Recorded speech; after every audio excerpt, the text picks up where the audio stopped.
bakit daw minsan parang nasya-shadow ka? Dahil pupunta sa ibang bansa, hindi dahil sa gusto nila. Dahil sa kailangan. dahil sa kailangan. Yun lang yung hindi ko alam paano ko na survive yun. Nakala ko yun na yung huli kasi ikamamatay na namin ng kapatid ko yun.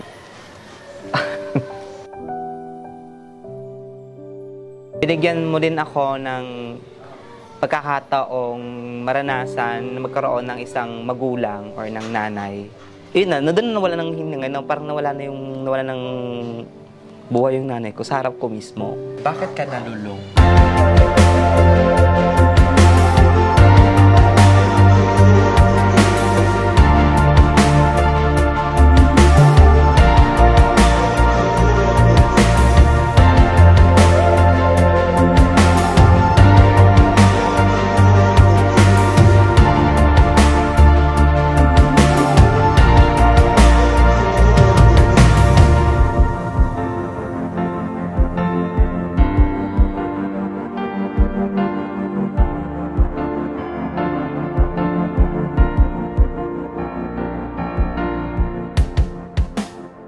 Lang ako. Oh, Alma.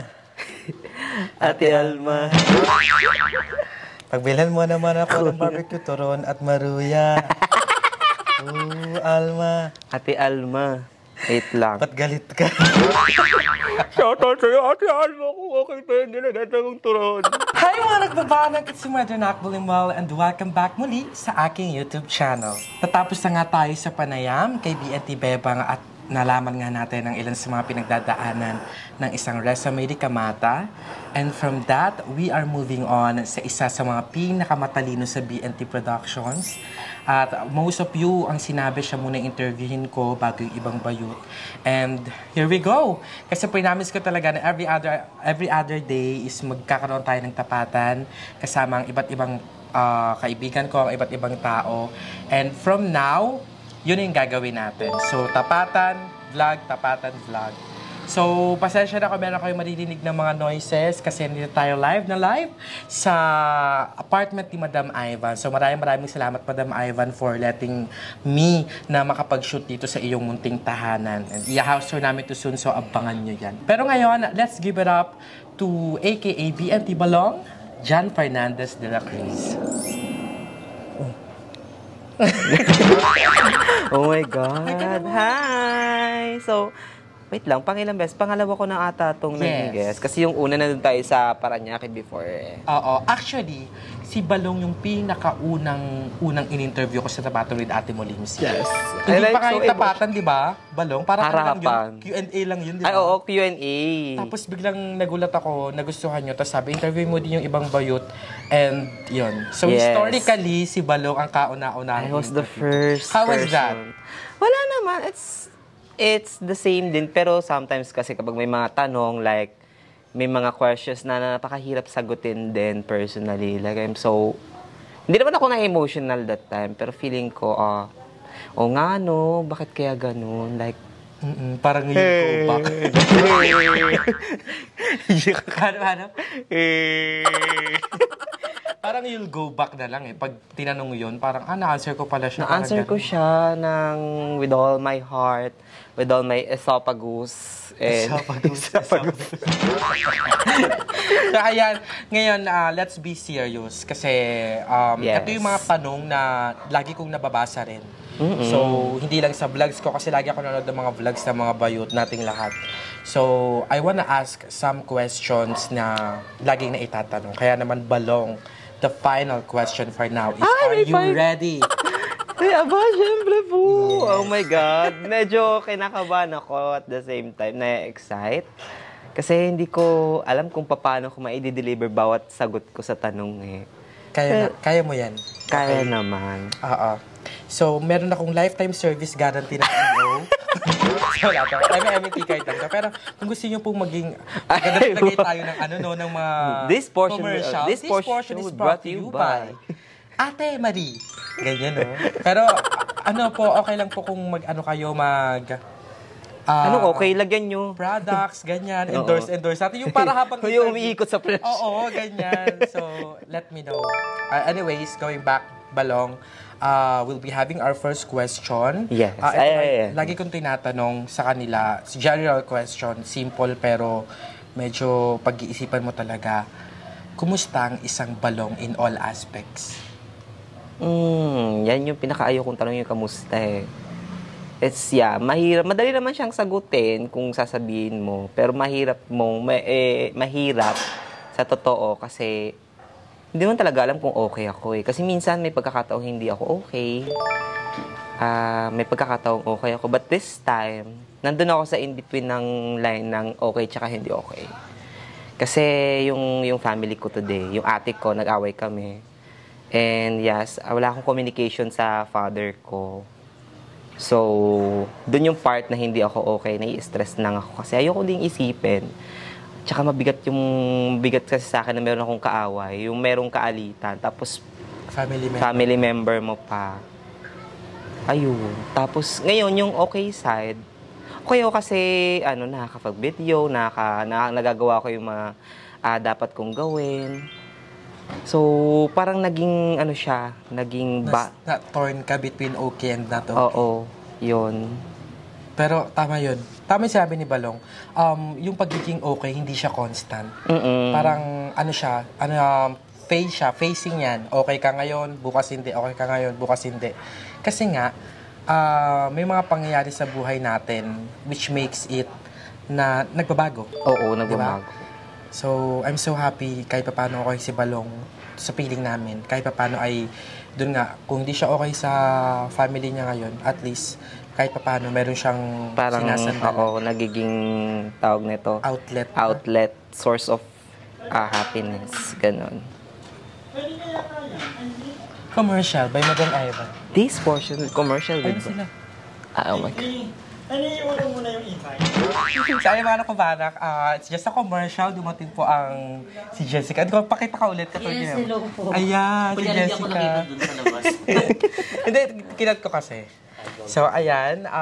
First question is okay. Pero yun, tama yun. Yes. Sometimes, not okay is okay. Or kaya, ano yun? Is it okay Is it okay not to be okay? Kasi it's a part of life. Parang hindi naman araw-araw okay, araw-araw hindi kasi life is just like a gulong, yung tire. Kasi minsan nasa taas ka, minsan nasa baba. Minsan nasa gitna, ayun. Pag nakapreno. Si Jessica naman kasi. Hindi ka nagawa di ba? Pag nakahinto ka naman. Pag nakapreno. Okay. Galing mo na. Talinaga masyado. Ayun na naman si Jessica. Kumusta ang love life? Uy, love life. After my breakup last 2020, ilang years na? 4 years ago na. That gives me trauma kasi nung panahon na yun. Kasi imaginein mo, like, having a breakdown, nagluluksa ka, tapos, isang gabi biglang may mababalitaan ka na makikipagwala sa'yo. Sabi ko, yes, na-trauma ako noon. Kaya natotrauma ako every time mag-love. Pero sa ngayon, I'm good. Kamusta? Hello, Hi, kung nasan ka man, nasa Dubai. Pero gano'n katagal nun? Kasi para malaman din nila. Matagal na kami nag-uusap. Hindi, I mean, bago kayo mag-break up, gaano kayo naging kayo? Gaano katagal? Never, hindi pa kami naging noon eh. Last year lang din. Last year lang din kami naging official. But hindi ko naman kasi siya ina-announce. Kasi sabi ko, ayoko din naman mag-announce kasi it's a private life. Parang at least kahit paano, yun lang yung naitatago ko sa ibang tao. But sometimes, sinishare ko yung pics namin together. But now, wala kasi siya dito eh. So, nasa ibang He's from bansa. abroad? He's abroad Nasa na. abroad siya. Pero ayun, nakamove on ka na sa kanya.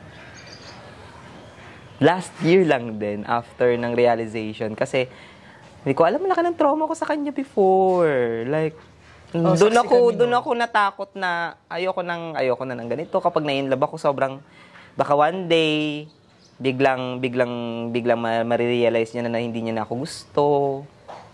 Kumbaga, nagka-trust issues ka na. Nagka-trust issues ako. Yun yung iniiyakan ko every year na, anong nangyayari, bakit ganun? Pero, if it's okay na i-share kung ano yung naging reason ng breakup nyo, okay lang ba? 'Ba? Ay, yes, okay naman. What happened?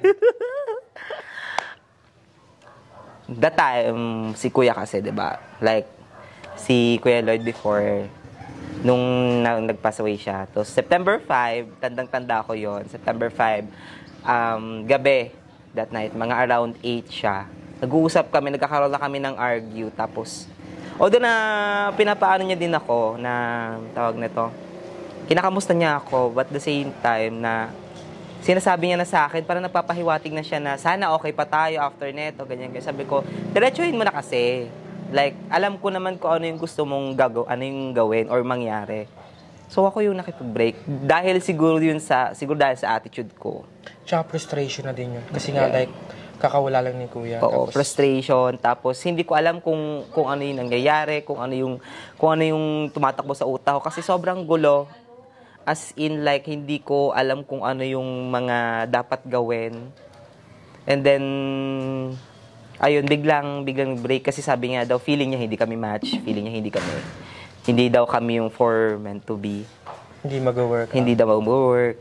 So sabi ko, that time sabi ko, ito na yung huling beses na iiyak ako sa isang tao. Pero hindi pala ibig sabihin na mangyayari. Kasi iniiyakan ko siya every year. Kasi sabi ko, sobrang matagal kasi ako mag-move on. As in, parang kahit gaano pa yan kahit okay na, akala lang ng iba okay na, akala nila lahat. Pero sa akin hindi pa. Kaya minsan may mga trauma. Trauma, yung pinaka the best word na ginagamit ko kapag nasasaktan ako, pag naaalala ko siya. Actually, feeling ko nag-add na lang yan kasi every year naaalala ni Balong yon kasi nga nagkakaroon death anniversary si Kuya. And ganun. Tomorrow, every September 4, September 5, yun yung breakup nila. So basically, parang naiisip ko na din siya. Nakakadagdag, nalulungkot ako, tapos dadagdag ulit siya ganun. Pero doon ako naging matuto maging okay, yung parang kaya ko to kasi kinaya ko nga nung naiwan ako ng pamilya ko di ba? Hindi ako umiyak, never kong pinakita yung weakness ko sa kanya, never ako naghabol. Pero may drunk chats. Nang chats. Yeah. Pero chats. Ha? Drunk chats. Ay, drunk chats. Isang beses. Kasi sabi ko sa kanya, ano bang meron sa bakit ganito yung ginigay mo sa akin, like ginayuma mo ba ako? Bakit ang hirap mo kalimutan? Ganun. Is your heart open para sa iba na nagmamahal din sa'yo? Hindi. Romantically, ha? Romantically? Hindi pa. Hindi. Pero nung sa isang guy, dahil sa kanya, yung current. Current. Current. Ay, gusto ko yung current. Ano yun? Kami pa current. Current, yung latest. Gano'n. Nung una, kasi matagal na kami nag-uusap niyan, way back 2021. 3 years ago na yon. So, yun, tinry ko, pero sabi ko nga galing pa ako sa traumatic relationship na nangyari. So, hindi ko ino-open. Ayoko pa kasi baka mamaya makasakit lang ako. Yun yung takot ko na baka mamaya isang araw, mahal ko pa yung huli, tapos baka makasakit ako ng ibang tao, yung gano'n. Not physically, ha. Oh my God, that's so responsible of you. Kasi tama yun, sa mga galing sa breakup or sa galing traumas, heal yourself first. Oo, kasi ganun. Baka mamaya, sa kagustuhan nating maging okay tayo, pinipilit natin. Kumbaga parang kahit hindi pa tayo handa ulit sumabak sa isang relasyon, pasok tayo ng pasok. Hindi lang yung sarili mo masasaktan mo, kundi yung taong mamahalin mo that time. Kasi aasa sila Diba? Tama yun, Balong. I so love it. Ayoko siyang paasahin dahil sa ganun. Pero sinusubukan ko, na yung time na hinihil ko na yung sarili ko na baka one day, kung kami naman talaga, magtatagpo naman kami. And that was true. That is true. Kasi till now, siya pa rin yung kausap ko.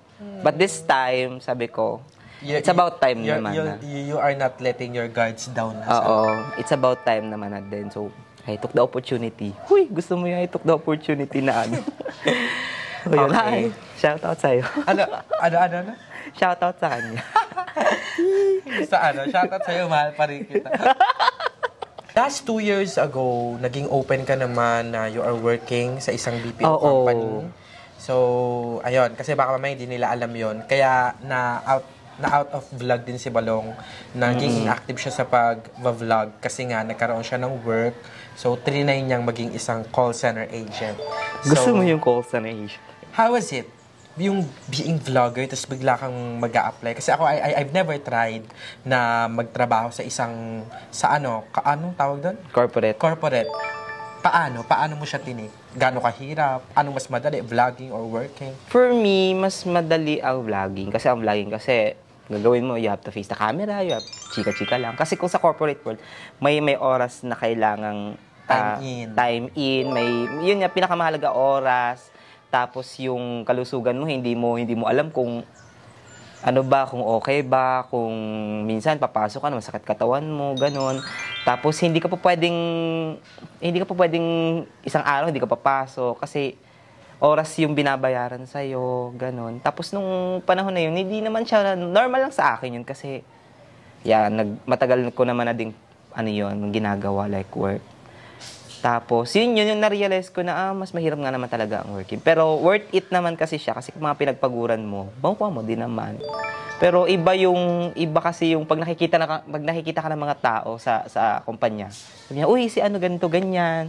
Oo nga, no? Yung uy, si BNT Balong andito. Parang pakiramdam ko, sabi ko, parang, oh my God, parang ganun pala yun. Pero, iniisip ko na, baka nasa isip nila na, wala ka na bang ganyan-ganyan? Kaya ka na ganito, nag-backsabi. Parang hindi na, yun yung nasa takbo ng utak ko. Yung thinking nila na hindi nag-work sa YouTube. YouTube, kaya nag-work. Pero sabi ko, may backup yun, sabi ko, hindi naman. Kasi anytime naman po pwede. Pero this time, kaya bumalik din ako kasi gusto ko ulit maranasan yung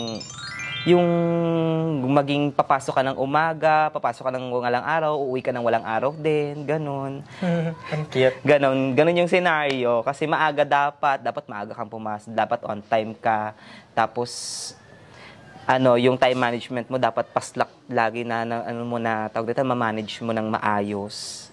Pero yung kalusugan mo kasi hindi ko nababantayan din. Kaya siguro, napagod ako na feeling ko dapat siguro i-stop ko muna to kasi hindi na siya nakaka-healthy.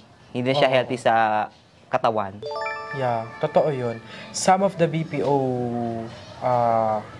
call center agents na kakilala ko, yun yung isa sa mga problema talaga, big major problems nila is yung kalusugan nila. Oo, kalusugan. Dahil na pag night shift, kasi, syempre, hindi man tayo American citizen eh. Dagdag na dyan yung mga virtual assistants. Oo, yung mga grabe ganyan. Alam mo, isa sila sa mga heroes natin. Kasi, grabe, sobrang saludo ako. Kay Bobby na lang. Tinitignan ko si Bobby na lang. Grabe. Example. Hirap nila, di ba? Kaya, sobrang saludo po ako sa mga call center agents natin dyan. Marami sila natutulungan. Yun yung mga parang call center agent ka lang naman. Pero hindi nila alam, grabe ang kitaan dyan. Grabe rin yung yung parang mo doon, yung workload. Yung workload mo kasi mahirap makipag-communicate sa ibang mga lahi, lalo na pagdating sa English communications kasi iba-iba kasi sila eh. Sometimes umiiyak na ako kasi nahihirapan ako. Hirap na akong itawag nito. Makipag-communicate. Kasi gusto ko na sila i-explain, nakailang beses na ako nag-explain, nakailang beses na akong magbigay ng instruction, pero hindi pa rin nila mag-gets. Sabi ko, ano bang problema? Tapos, minsan minumute ko na lang, tapos pupunta ako ng sir, iiyak ako kasi sabi ko, hindi ko na-carry. Ano bang problema na itong nai-stress? Sobrang stressful at the same time. Sa totoo, nakakasira talaga siya ng mental health, lalo kung hindi ka sanay at saka mahina yung loob mo. Kaya minsan, sinasabi ko, yung mga halimbawa sa kumpanya, kapag may mga bagong dating, sabi ko, lakasan yung loob nyo kasi hindi laro to na makikipag-usap ka sa ibang lahi na parang trippings, gano'n. Sabi ko, ito yung realidad ng buhay natin na hindi ka pa pwedeng sumuko. Kasi kapag sumuko ka, wala talo ka. Walang kakainin yung mga tao sa'yo. Tawag ko doon, dapat lagi tayo itong survival mode. Hindi tayo pa petiks dito. Lalo na wala tayong generational wealth. Yes. Kung hindi tayo, sabi ko, hindi tayo anak mayaman, hindi ang ulam natin ay bacon tuwing umaga, ganon. Pero may iba naman nag-i-inerte kasi bacon yung ulam. Marty's bacon. Marty's bacon. Yun, sobra. Okay. Ito naman, Balong, gaano ngayon katatag since out of line, out of communication ka ngayon sa family mo, gaano ngayon ka-solid yung relationship mo with BNT, with us? Ano yung role namin sa'yo as of now? As of now, ang role ng BNT sa akin is, tawag nito, nakalimutan ko yung term na yun, pero second family. Pero, yeah, gano'n naman talaga. Kasi sila yung nakakasama ko palagi. Sila yung nandiyan. Sometimes ay nag-aasa ko ng mga ibang advices, yung talagang applicable na po pwede sa akin. Ayun. Yung BNT kasi, ito yung parang pangalawang bahay ko eh. Kasi minsan, pag uwi ako ng bahay, parang pakiramdam ko hindi kompleto. Kasi, ang layo na ng agwat ng family ko, ang layo na ng relationship namin ng father ko. Kasi magmula nung nawala din yung mother ko, yung biological mom ko na. Ganun. Tapos, simula ng pagkabata, parang, hindi ako naiiyak parang ano lang, parang simula ng pagkabata, never ako naka-experience ng ganito kasi sobrang hirap ng buhay namin. Tapos, nung nakilala ko sila, parang doon na nag-start. Tapos, ayun. Tapos nakikita ko sa BNT na parang family na din kasi may parang kapatid, ganun. Tapos may mas matatanda sa amin na nagbibigay.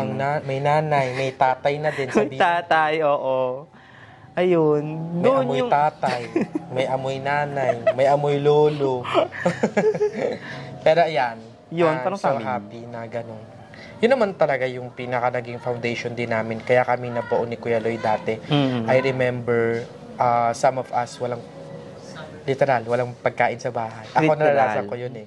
Tapos, because of BNT, because of Kuya Lloyd, alam mo yun, sama-sama kami kakain, magluluto si Kuya Lloyd ng corned beef na malaming sabaw. Yes. Yung mga ganung gabi. Yung mga kalokohan dati na parang, minsan may mga kalokohan kami na kasama din si Kuya, yan, every madaling araw. Doon namin na-start or nasimula yung parang yung foundation namin na kahit from friends. Oo, friends to family. Tapos kahit mag-away-away man, it's still with friends pa rin naman. Kasi hindi naman talaga nawawala yun sa friendship eh. Yung misunderstanding, yung away, yung gulo, yung kulitan, ayan. But at the end of the day, you still be friends. Kayo pa rin naman din magkakasama. Or parang sabihin nating andun pa rin yung ninyo, yung communication ninyo. Kasi kilala nyo na isa't isa. Yes. Gusto mo yun? Gusto ko yun. Hindi ako gusto, me. Okay, eto Balong, you've graduated senior high school. Yes. But if you're given a chance, do you want to continue your studies? Oo naman. Pero yun, pag naaalala ko yung studies na yan, tumawag ako kay mama ko sa that time. Sabi ko, wala na, hindi ko na carry kasi yung father ko kasi hindi siya nagsusupport sa akin sa studies. Tapos, sabi ko, college na ako, ayan, ganyan-ganyan. Tapos, doon ako na frustrate kasi he never asked me na, kamusta naman yung school mo, ganito, ganyan. Tapos, lagi niyang sinasabi, kaya mo naman yan, may pera ka. Diba, supposedly, dapat yung mga, hindi naman dapat pala. So, may mga parents na nag-ask ng ganon. But sa kanya kasi never kong naging yun. Never kong narinig sa kanya na, kamusta ka dyan, anong nang balita, yung ganyan, tas college. Lagi niya lang sinasabi sa akin na, tawag nito, kaya mo naman yan, ganun. Parang, hindi ko na-experience yung support sa kanya. Kaya sabi ko, kung pagbibigyan man ako ng pagkakataon, like, kung bibigyan ako ng chance na mag-aral, sabi ko, I will take that opportunity. Like, wala nang doubts, hesitation. Gagrab ko na agad-agad. Kasi, pangarap kasi nanay ko yon. Nung buhay pa siya, sabi niya, mag-aral daw ako ng mabuti. Kaso hindi ko nga nasunod kasi nga, due to the lack of financial, tapos family support, ganyan. Yon. Pero, kung bibigyan ako ng pagkakataon, yon, kukunin. Yes. Si Balong kasi sobrang talino na to eh. Uy, gano'n ka naman. Matalino si Balong. Kumbaga, I can say, si Balong yung pinakamatalino sa amin academically. Si Balong talaga. Uy, parang hindi ka naman. Ay, nako. Si Jessica daw. Si Jessica Tumutulong po. siya ng Si ganyan. Jessica po. Jessica ang pinakamatalino sa amin sa buhay. Mm-mm. Hindi, oo. Ako din sa academic lang. Sa academic. Academic. Diba? Sa buhay na nga. Sa buhay. Okay na nga yung kanina. Okay. So, since natakal naman na natin yung about sa family, let's make it, kung okay lang maging personal. Right after your mama's passing, The bar kailan siya? exam. Ay, ang tagal na eh. 2007 pa siya. Ilang Anong board taon? exam? Passing. Pinigilan ko lang sa iba. Passing. Hindi, yung pagkamatay ng mama mo. Gaano naging paano yung impact nun sa family niyo? Doon na ba yung time na nagkawatak-watak kayo? Yes. Magmula nung nawala yung nanay ko that time. Ano pa ako nun? Parang bata pa ako nun. Like, hindi ko alam kung ilang taon ba ako. Mga siguro nasa 7 or 8 that year. Tapos, ayun. Pero bago siya mamatay, kasi alam ko na nagpapaalam na siya sa akin, sabi niya. Habang kumakain kami, may isang beses na parang dalawang beses dalawa lang kami doon sa table. Kumakain kami ng paborito naming ulam. Kasi first time ulit, kasi nagka-budget yung pamilya namin ng adobo. Siyempre, sarap na sarap ako. Tapos, nung umalis yung ate ko, bigla siyang nagsabi sa akin na, alagaan mo sarili mo ha, ganyan-ganyan. Tapos, hindi. Kasi sabi niya, ganon. Sabi ko, gumaganyan ako. Yun na pala yung araw na, yung time na, na mamamaalam na siya, sabi niya. Umiiyak ka eh. Gumagano'n ako, tumatalig ako noon that time habang kumakain ako. Kumakain kami dalawa, sabi niya, ingatan mo yung sarili mo. Then, tapos umiyak na din siya.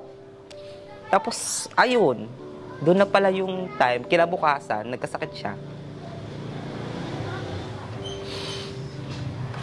Hindi ko alam Monday that day. Lunes yun. Hindi pumasok yung tatay ko para bantayan siya. So, inaalagaan namin yung nanay namin. Kasi wala kaming kuryente noon. Jumper lang kami noon. Yung oras ng kuryente sa amin, gabi pa. So, ako, bilang anak, bunso, binabantay ko yung nanay ko, pinapaypay ako kasi mainit. Tapos, tawag na to, parang nakikita ko na siya, na piling ko naghihinga, nandun na siya sa in-between ng naghihingalo na siya. Tapos isang beses, yung time na nalinga lang yung tatay ko na nakatulog sa labas kasi nga sobrang pagod, hindi na siya pumasok. Ako na yung nagbabantay, tapos nakatingin siya sa akin. Hanggang sa, yun na, doon na nawala ng hininga, parang nawala ng buhay yung nanay ko sa harap ko mismo.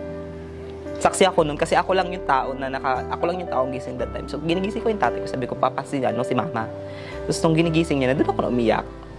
Tapos after nun, yung mga paano na yun, ang hirap pala kasi ang hirap mawalan ng member ng pamilya kasi hindi mo alam kung saan ka kukuha ng lakas, lalo kapag magulang mo, especially yung nanay ko pa. Kasi, tawag na ito,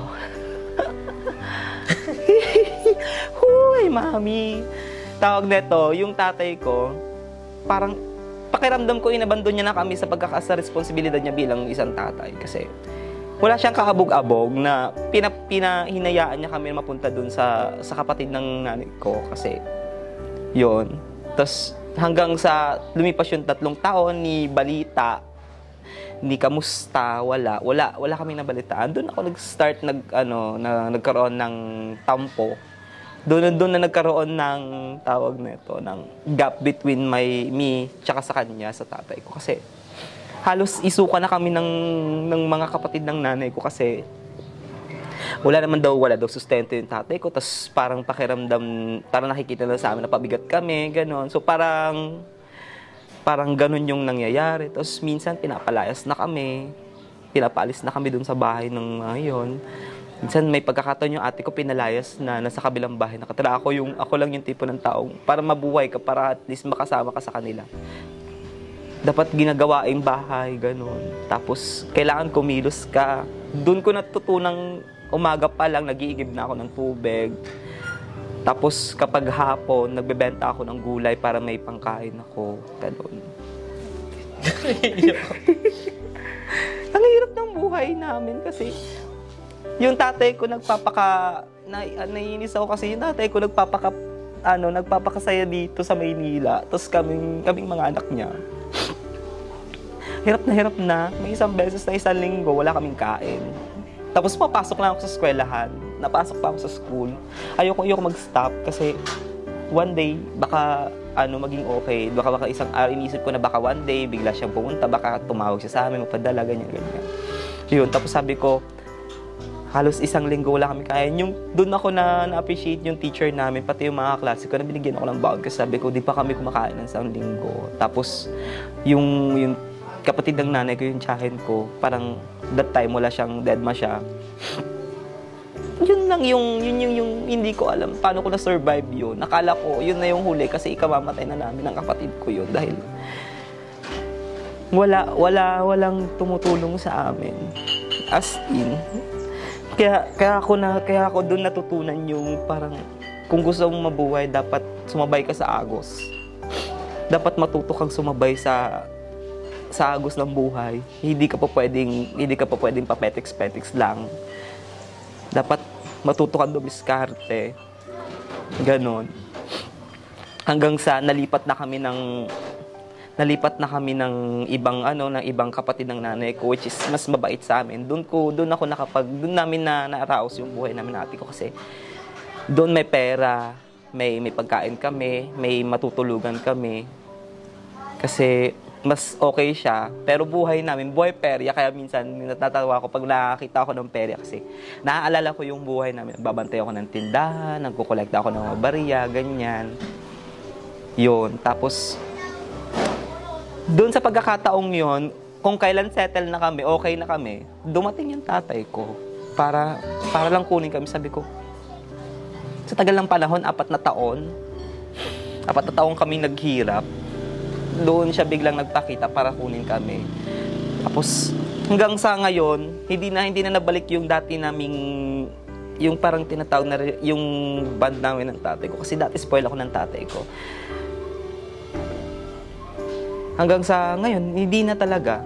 Parang siguro nagbisita na lang ako kung nakamustahan na lang pero never na ako nag-stay sa kanya. Grabe. So sorry Balong, you have gone through that. Kaya siya na naranasan mo yung mga ganun. Ang baho ng hininga ko. Pero grabe, ang sakit nun.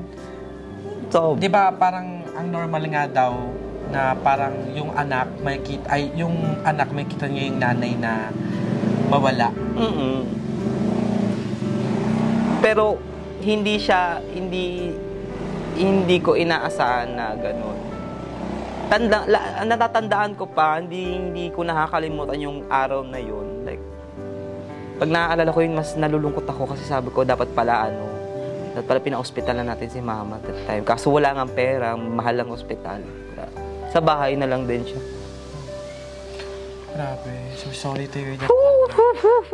Oy, ngayon ko lang nalaman yung mga ganong Kahit ako, ngayon ko lang din narinig kay Balong yung kwento na yun.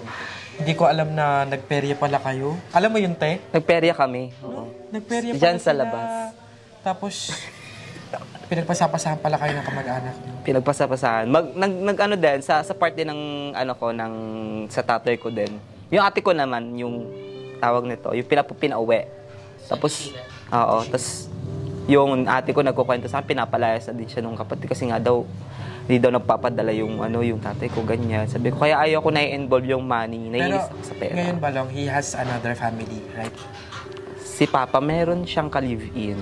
Okay, sige. Okay, doon na tayo. Baka mamaya kasi ma-personal natin yun. Pero sa lahat po ng mga nakatulong kila Balong at sa atin niya, noong mga panahon na kailangan nila ng help, in any way or another, mga classmates, mga guro na nag-share ng pagkain sa'yo, sa isang linggo kayong walang baon, maraming salamat po. Kasi si Balong nakasurvive and dahil sa tulong ninyong lahat yun. So, maraming salamat sa inyo kasi meron tayong Balong ngayon, di ba? Na matatag. Pero, if you have a message to your father right now? Kung meron man, sabihin ko na lang na ingatan mo yung sarili mo, ayan. At yes, huwag ka masyadong magpakapagod. Kasi masyado siyang workaholic, dedicated dyan sa trabaho, sa mga gawain niya. Ganon. Kung saan ka, okay, edi go lang din. Kasi hindi naman kita mapipilit na na i-stop yung mga gusto mong gawin. As long as nakakatulong sa siya, walang ibang naaagrabyadong tao. Pero, yeah, I am looking forward na kahit papano in this lifetime, mabuo ulit kayo, regardless kung gaano man yung damage na naibigay, sana mapuna niyo. Mapuna. Kasi alam kong hindi pa uli yung lahat. And at the end of every day, tatay mo siya and anakan niya. And please, sa mga gantong senaryo po, sa lahat po ng mga ama, padre de pamilya dyan, Be responsible. never left your children. Oo, be responsible. Be accountable. Kasi kayo naman yung may gawa niyan. So, just like Bebang, maging responsable po tayong mga magulang. And yung sinabi mo na dapat, hindi naman dapat obligasyon, pero yes, obligasyon po ng mga magulang na pag-aralin yung mga anak. Sometimes may mga sa hirap ng buhay, maaaring hindi kaya ng nanay at tatay, pero right po ng isang bata na magkaroon ng edukasyon. Gusto mo rin bang mag-abroad? Hindi ko hindi ko pumapasok sa isip. Pero nakikita ko yung sarili ko na baka after 5 years na sa ibang bansa na nandun na, parang doon na natitira siguro. Wow. Pero, yun, gusto ko din naman, kaso iniisip ko, kung aalis ako, anong babalikan ko dito? Like, saan ako pupunta kung aalis man ako. Pero pangarap ko din dati mag-abroad kasi yung ate ko nag-abroad. Hindi dahil sa gusto niya, kundi dahil kailangan niya. Kasi nung nagkaanak siya, yung bata, baby pa, kailangan niya ng trabaho. So, sino nagbantay? Yung asawa niya? Oo, kapatid ng asawa niya din. Kasi yung ate ko, tawag nito, parang sutil na bata. Matigas din ang ulo ng ate ko kasi mas magkaiba kami ng ugali ng ate ko. Ako kasi, pasensyoso ako. Siya kasi yung tipo ng taong maikli yung pasensya. Like, sometimes ayaw niya na pinagsasabihan kasi nga may mga ganun, di ba, na ayaw pinagsasabihan kasi nagagalit pag pinagsasabihan. So, ganon. Hanggang sa nagkaroon siya ng asawa. So, hindi nga lang talaga, tawag nito, hindi lang naging okay yung relationship nilang mag-asawa kasi yung napangasawa niya is wala din. As in, zero din yung taong yun. So, nag-ibang bansa yung ate ko. Kaya nga pumasok sa isip ko, gusto ko lang mag-ibang bansa. Kaso, para saan? Diba? Ganon. Okay, so once again, pagbibigay pugay naman sa lahat ng mga OFWs na yes, tama, marami ang sumusugal sa ibang bansa. Marami pupunta sa ibang bansa hindi dahil sa gusto nila. Dahil sa kailangan. Dahil sa kailangan. Kailangan ng anak, ng pamilya, ng mga kapatid, magulang. Kaya saludo po kami sa inyo.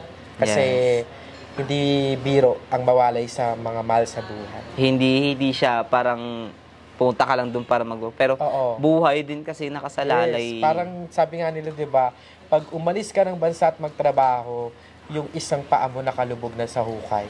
Kasi hindi natin alam kung ano yung mangyayari, kung ano man pwede mangyari doon. Lalo't nasa ibang lugar ka, ibang tao yung mga nakakasalamuha mo, hindi Pinoy. Yes, correct. Ganyan. Kasi sasabi ko lang sa kanya na mag-ingat ka lagi kung ano man yung mangyari. Okay. Lifetime, guys. Okay, eto naman, Balong.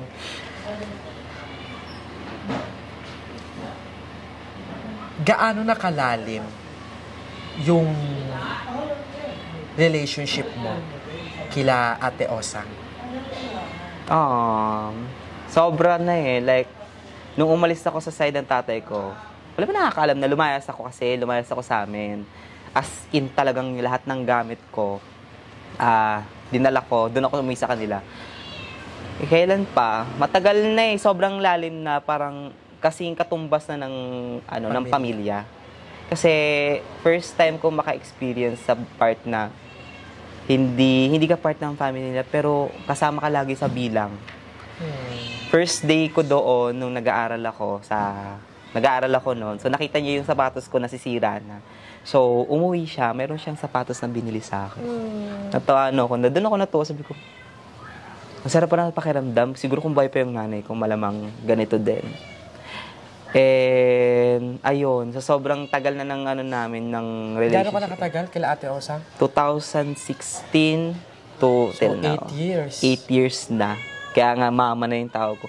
Siya yung unang tao na nagsabi, dito ka na tumira, ganyan. Wala siyang hiningi, walang tawag neto. No buts. No buts. Basta, lagi niyang sinasabi, anak ko, ganyan. Sabi ko, ang sarap sa pakiramdam kasi parang pakiramdam ko, buhay pa yung nanay ko.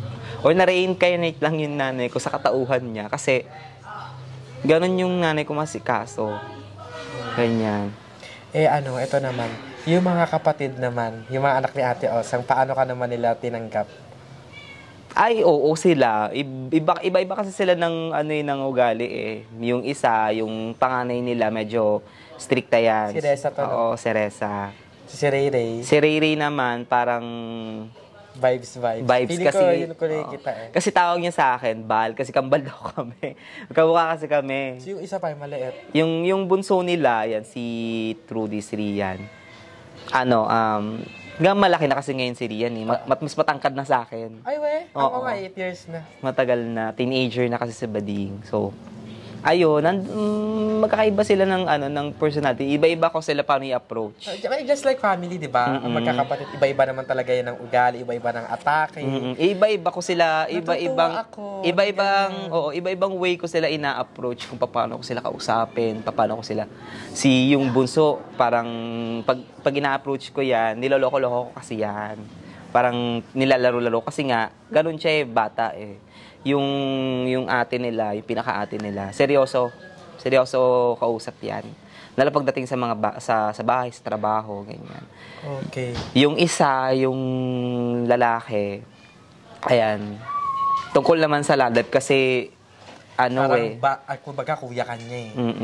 Nangingi ng mga pieces of advice. Nagtatanong niya naman, yan, pag sa ganyan, pag alam mong mahal mo, alam mo, pag tungkol sa love life niya, tsaka sa studies, o di kaya sa about sa responsibilities. So happy na sa darkest times ni Balong, in 2016, he found his family. Yes, exactly. Yung pamilya kasi yun eh. Yung kaya sabi ni Balong, tinanggap siya mula first day. And up until now, tinanggap si Balong kahit na na-demolish siya sa Kaingin, may ibang bahay na talagang hindi, sa amin ka. Di ba? Kasi tinatanong yan ni Mama sa friend ko pa na isa. Kasi yung kung bakit kami nagkakilala nun ni Mama ko, dahil sa isa naming friend. Sino yan? Si Budoy. Hi, neighbor do. So, sinabi niya na aalis ako, ganon. Sabi ni Mama nga na doon na lang daw ako sa amin. Tapos, parang tawag nito, doon na ako nagtumira. Tapos, nung nagkaroon ng demolition nung nilipatan, tinatanong ni Mama sa kaibigan ko kung sasama ba daw ako. Kasi parang nalulungkot nga. Sabi ko, doon ako sa part na sabi ko, kasama? Sasama pa ba ako? Kasi ang tagal ko na ding sa bahay na Kumbaga, nahihiya ka na. Nahihiya na. Kasi sabi ko, pangalawang bahay, tapos ako pa rin kasama. Tapos, sinama ka pa rin. Sinama pa rin ako. I love you, Mami Osa. Yes. Thank you so much po. I'm so grateful na kasama. Bihira yung taong ganyan.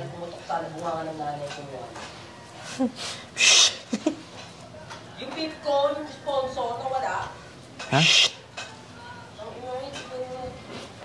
Okay, eto. There was this time, wala ka ng work nito eh, pero hindi ka pa rin active sa vlogging. Bakit? Yung naalala ko nung time na yun, nagkaroon kami ng, yung tawag nito? Yung gap, yung mga... Oo, yung away-away. Away-away. Tampuhan. Oo. Kaya rin pala nag-stop ng pag-upload si Balong. Kasi nalulungkot ako. Sabi ko, naalala ko yung mga bading. Tapos, parang pakiramdam ko. Nakakamiss din. Namimiss ko. Kaso nga lang, nawawala yung amor ko na pag nakakita ko kapag marap sa camera, anong sasabihin ko? Totally, I'm drained na. Wala akong machika kasi yung tumatakbo sa utak ko yung away, yung gap ng mga bakala. Mga issues. Oo, sabi ko, ayan? Wala naman ding sense to kung i-upload ko. Balong.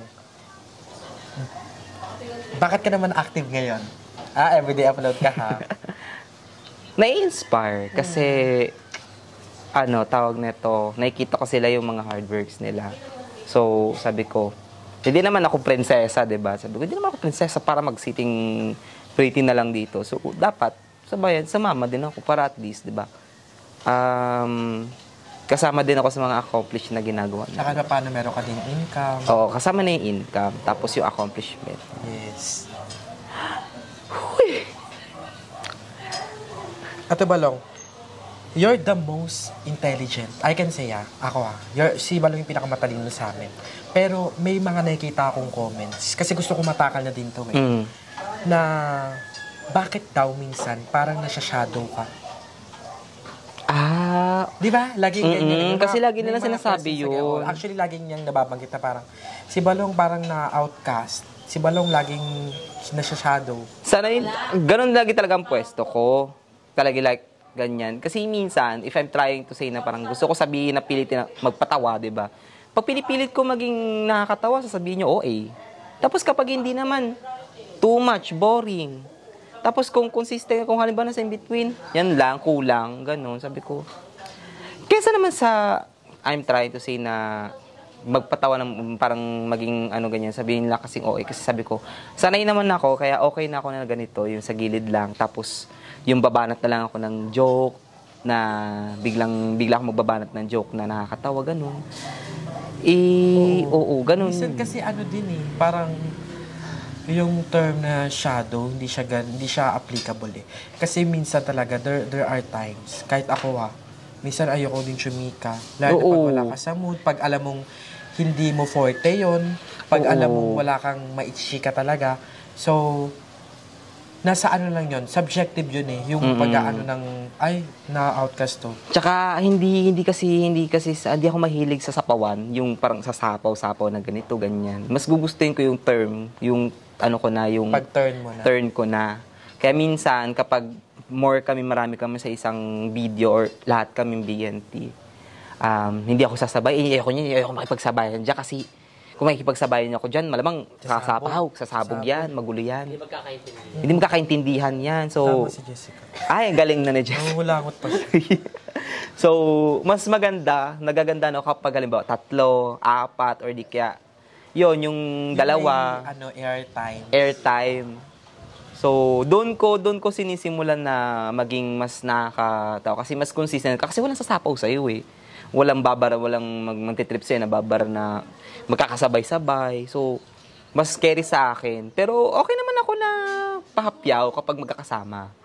Kumbaga parang gilid-gilid. Siguro sa camera works, camera angles, camera airtimes. Ganon, minsan konti lang yung spacing. Pero, believe me or not, hindi naman po sa amin, wala naman po gano'n na sinashadow namin yung isa nagsasapawan. Siguro ano lang, minsan may mga vlogs lang talaga na I don't feel like talking. May mga gano'n. Like magpakita, hindi ko... Gusto ko munang gumilid, gano'n. Gilid-gilid muna ako kasi wala akong sa mute. Ganyan. As ano na lang namin to, as point of view namin, kasi kayo viewers, baka yun nakikita nyo, pero kami, wala naman pong sapawan or shadowing na nangyayari. Masaya naman po kami, lalo na pag nakaka-create kami. Lalo na kapag nasa public, kasi yes, collab. Pag public, most of the time, kasi mahihain, nung time na may video, kasi nahihiya ako sa public pag nagaganyan ng camera. para kami baliw, gaganyan kami ng camera. Kasi nung nagmowa kami, yung nagsuot kami ng mga dresses, sabi ko, ano ba, kaya ba natin to? Tapos doon ako, sabi ko, ito na naman yung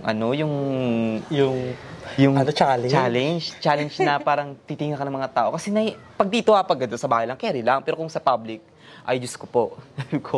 Parang may, parang tawag nito, may trauma na, may takot na, nahiya, baka tignan ka. Sapaw na. So, pero kapag kasama naman sila, like, ito sila sa BNT, go dead ma, kasi sabi ko, alam ko na kung saan ako pupwesto. Lilikod lang ako, gagawin ako. Ito ba lang, last question. 5 to 10 years from now, how do you see yourself? Ang lakas baka call center kasi ganun lagi tayo. How do you see yourself in 5 years? 5 years or 10 years? Siguro na ako niyan. Stable. At the same time, okay na yung family ko, pati yung heart ko. At nasa ibang bansa. Happily married, ganun. Wow! Happily married. Why not, di ba? Diba? Manifest. Let's manifest that. Happily married, pero nasa ibang bansa, like, Canada. Canada. Sa Canada. So, 5 to 10 years from now, we are expecting vlogs Oo, expecting sa channel ni vlogs. Balong na a day in my life here in Canada. Ganyan. Ang tanong kasi kung baka mamaya, nag-settle na yun. Oo, no? nag-citizenship na. Nag-citizenship. Ay, Doy, Sabi ko, pag-uwi ko talaga, Doy. isa na po Chocolate ako, talaga, Doy. akong Canadian. Canadian. Canadian dollar. Nangangalakal na pala sa Canada. Sa Canada. May dala ako yung dahon nila. Okay, so ayan na Balong, that's our questions for today. Pero, yun nga, meron tayong segment na kung saan kapakita ko sa iyo ng 3 photos and you'll have to tell your message to them sa subject ng picture, okay? So, kahit ano lang, simple pero yung... Galing sa Oo, puso. galing sa puso. Basta kunwari sila yung kausap mo. Mm-mm. Ngayon. Okay, first picture. Anong picture yan? Wait lang. First picture would be sa ate mo, sa ate Shayna. Sa ate ko, mag-iingat ka kung ano man yang gusto mong itahak kasi alam kong matigas ang ulo mo at hindi ka nakikinig sa akin, sa mga payo ko. Pero sana kung saan ka man ngayon, kung ano man ang plano mo sa buhay, wag mo kalimutan yung anak mo. Ganon. Ingatan mo yung sarili mo. Kasi mahirap sa bata mahirap sa bata na mawala ng isang magulang. Danas ko na eh. Sabi nga ni Pochi, simple but on point. Mm. Okay, next picture, eto. Ano namang message mo sa kanya? Si Kuya. Thank you, Kuya, kasi tawag nito. Binigyan mo ako ng pagkakataong maging isang ako sa mga turo mo. Tapos, salamat kasi binigyan mo ng pagkakataon na maging tawag nito. May saysay yung buhay ko. Dati kasi hindi rin ito yung kung hindi rin dahil sa iyo is wala din na kami dito. Wala ako hindi ko nabibili yung mga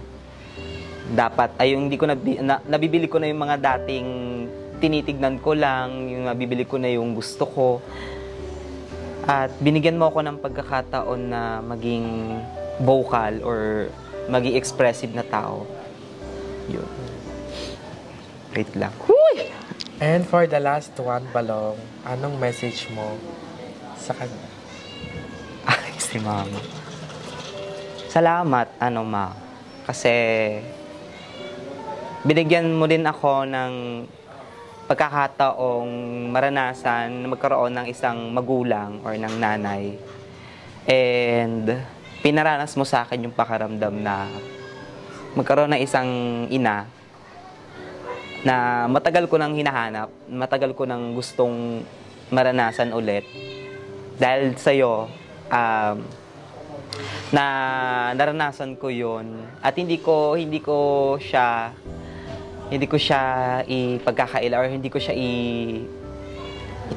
parang ibabaliwala kasi ikaw yung kauna-unahang taong nag-open sa akin or nagbigay ng pinto or nagbukas ng pinto para maranasan ko yung bagay na gano'n.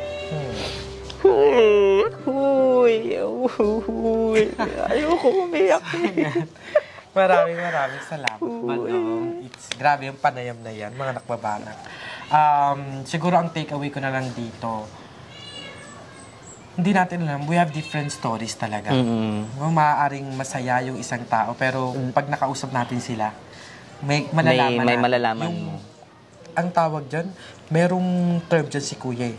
May burog. Ayun, burog. Diba? May burog sa mukha, sa puso, diba? Yeah. So, maraming salamat. I enjoy this vlog so much kasi yes, aside sa ang dami kong narinig na stories, ang dami ko rin talagang na-realize Yes. to this interview. And maraming salamat, Balong, for sharing our stories.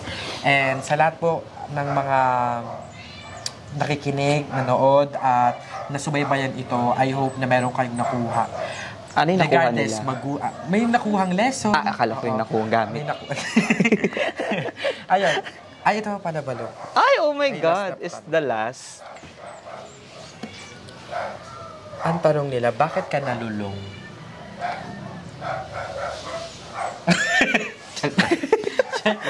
So ayun mga nakbabanak, maraming salamat sa panonood ng vlog na ito. Again, kung natuwa kayo sa video ito, don't forget to like and share this video.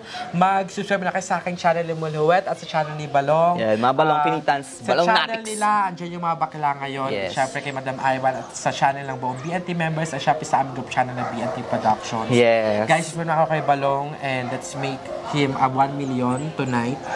Hindi ba natin? Ako wala. 1 million na pera. So, maraming salamat. At again, don't forget to like and share this video kung natuwa kayo. And don't also forget to subscribe kay Mother Queen, kay Papa Jun, kay Ate Sheena. At sa lahat ng channels na nasa description box below, support us, support Filipino vloggers. Yes.